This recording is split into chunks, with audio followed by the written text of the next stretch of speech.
Now this is how technology has moved on. Look at the size of that. You can virtually lift it with your finger. This was produced around about 1992. I actually did a field test on this machine. The size of it, the weight. You've now got advanced technology with that. Everything has been compacted right the way down for ease of use. In its day, this was a good machine. In actual fact, I still rate this one to this day, but it is old-fashioned and it is complicated and it's heavy and you have to stop. With those other machines of today, do they find any more? Let's just say that they make things a lot easier for you.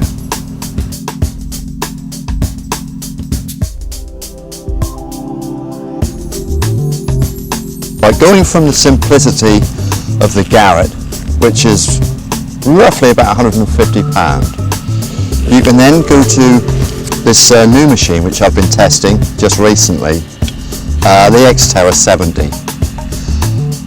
The amount of controls on this compared with that one, you have 11 altogether. For a newcomer, although it has a very good manual, this can be very, very confusing, and rather than leap in and try and drive a Ferrari, you're better off starting with a Ford Escort. You're going to get there quicker, believe me. Right, I see a lot of detectorists at the rallies, and they will actually have all the cable bunched around here. This carries an electric current. It is also copper. Your head will pick this up. It's all bunched around the bottom. It's causing an interference with the electromagnetic field, because the electromagnetic field doesn't just go underneath. You have a reciprocating one on top. This is why in the early days, when people were using steel tool caps, they were getting these false signals. I personally prefer to have the cable running up the shaft. The least the coil sees of this, the better. You'll hear people say, oh, I found a coin at 12 inches deep. So therefore the electromagnetic field goes a minimum of 12 inches deep. Come up here. If you've got the cable bunched around here and it's flapping around, I don't like to leave anything to chance. I want every odd has got to be in my favour. The same with weight. I like things hip mounted for ease of use. I can then just carry the spare cable in my hand. It's so light. If I have this on the stem and I detect for 8 hours a day, at the end of the day your arm is aching and you can't keep a constant level at all times when your arm is aching. It's as simple as that. You've got easy access, you haven't got to turn around and try and fiddle with the controls here. You can carry on detecting and you're just moving the controls as you go along. This is a straight shaft. A lot of people prefer these when they're having a larger coil. It's nice and light.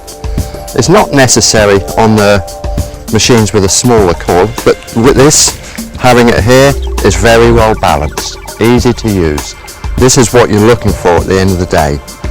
You want to feel comfortable, you're going to enjoy it more.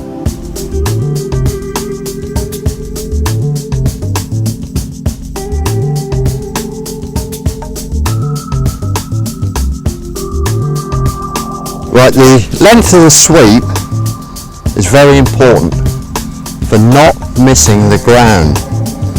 If you have this really extended and you sweep, you'll actually sweep to there and then to there. Look at the gap you've actually missed with your detector. So although you're making a long sweep this way, you are actually missing a lot of ground. If you then set this up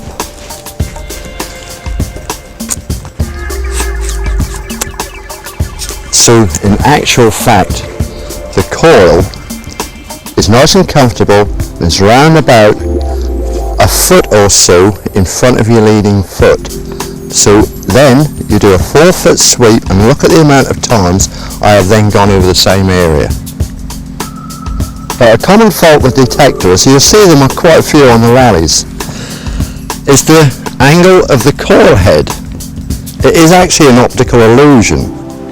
When you look down the stem, you think the coil is level at that angle. It does look dead level. The amount of people, all you have to do, push it like that, step it onto the floor, and then at all times keep that coil level at all times.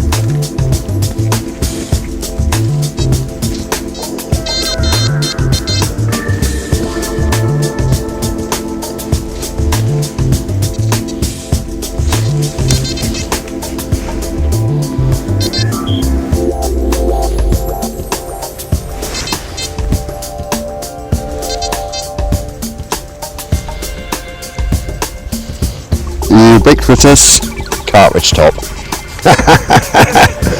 That's your starter for 10. Fill the holes in, always.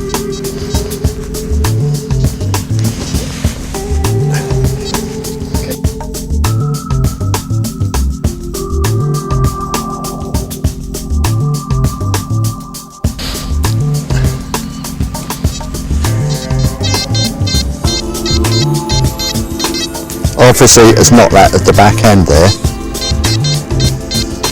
it's at the front end. Now all I do, just grab a handful, rub it over, I've got it in that hand, transfer half of it, there you go.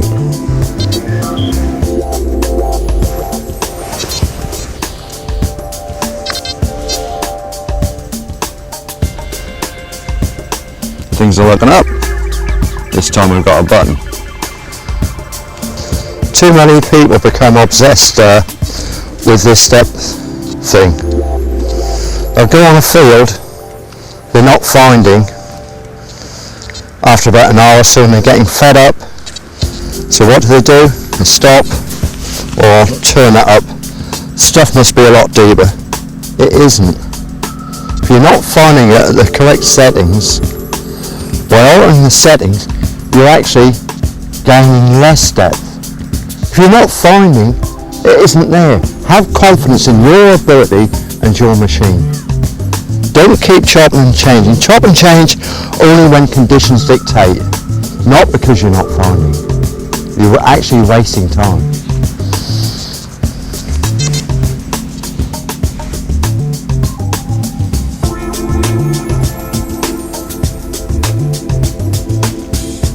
It's the beauty of the high frequency machines.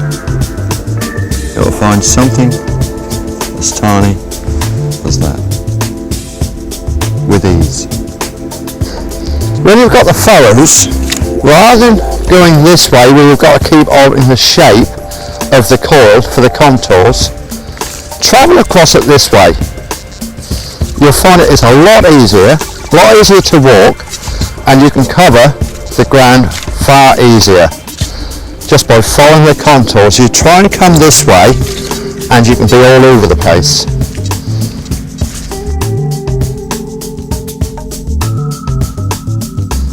Normally it's advisable to keep the coil as close to the ground as possible, but if you're using a large coil and the ground is mineralised, when I say large coil, I'm talking 11 inches and upwards. If the ground is mineralised and it's wet like this, you'd be far better to actually hold the coil just slightly off the ground. If you could hear the sound, how bad it was, by lifting it off the ground like an inch or so, the sound really diminishes. This is mineralisation, and because the ground is so wet, it will also bring up the signal. That's a bad signal.